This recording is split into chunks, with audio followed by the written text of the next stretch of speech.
Yo, strong guys, it's Houston Sports Talk back in the video today, and today we're going to be talking about one of the most recent rumors in the NBA. As yesterday it was announced by Bleacher Report and The Athletic that Damian Lillard wants the Trailblazers to sign Draymond Green, and not only sign Draymond Green, but re-sign Jeremy Grant as well.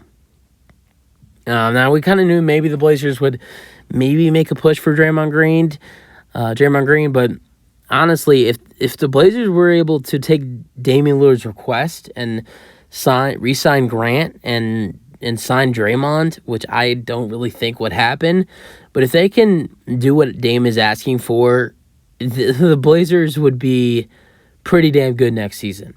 Draymond, who's going into unrestricted free agency this offseason, and Jeremy Grant, I think he's an unrestricted free agent as well. There's strong interest on both sides from the Blazers and Jeremy Grant to re-sign on a deal. He's expected to get maybe a huge 4 or 5 year deal up to maybe $130 million, which sounds crazy. But I really do think Jeremy Grant could maybe get a 5-year, $135 million deal for the Trailblazers. That's what it's looking up to in that area, maybe a 5-year, $140 for the Blazers. And it would be a really good signing for the. I mean, I think that's a 5-year, $140. That is $30 a year for. I'm pretty sure, is that 30? It might be a little bit over 30 a year for Jeremy Grant if they're able to re-sign on a deal like that. But it's looking like the Blazers are going to be re-signing Jeremy Grant, and Damian Lillard would love them to sign Draymond Green, and I like the fit for the Blazers. But let's talk about what the Blazers' depth would look like if they're able to pick up Draymond Green and Jeremy Grant in free agency.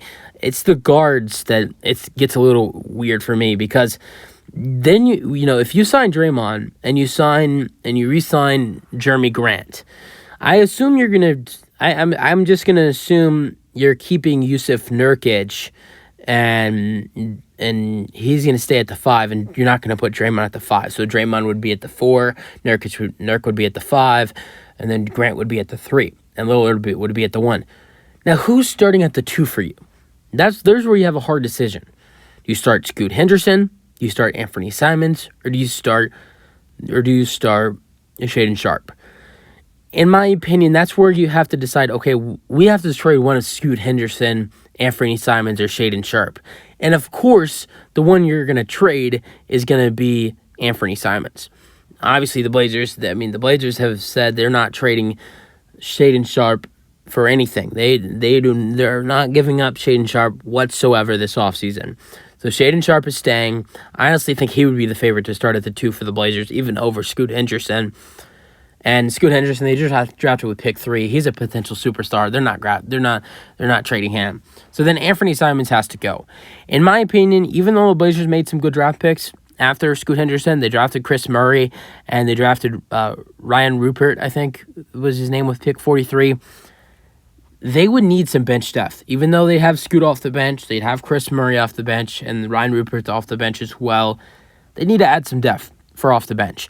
So I would assume after that deal, after signing Draymond and re-signing Jeremy Grant, that the Blazers would probably trade Anthony Simons for some bench depth. I have no idea for where or for who, but I think that's what the Blazers would do. Start Sharpe at the 2, put Scoot Henderson off the bench and let him run the second unit, and then the Blazers would be a really good ball team next year with Dame at the 1, Sharpe at the 2, Grant at the 3, Draymond at the 4, Nurk at the 5, Scoot off the bench with Chris Murray, Ryan Rupert, and some depth pieces you get for Anthony Simons in the Simons trade.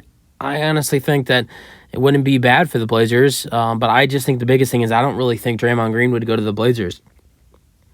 He loves Dame. I don't know if I really see.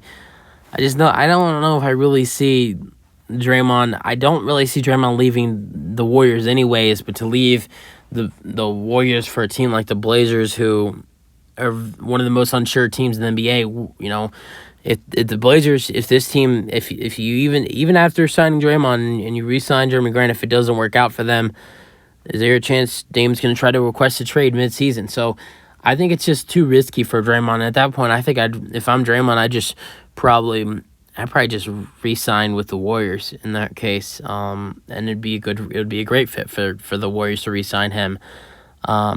I love, Dame thinking outside of the box, but I think it's very unlikely Draymond Green signs with the Portland Trailblazers unless they make a great offer for Draymond and pay him more that the Warriors will. But you guys have more thoughts. That's it for the video. Hope you guys enjoyed, and peace out.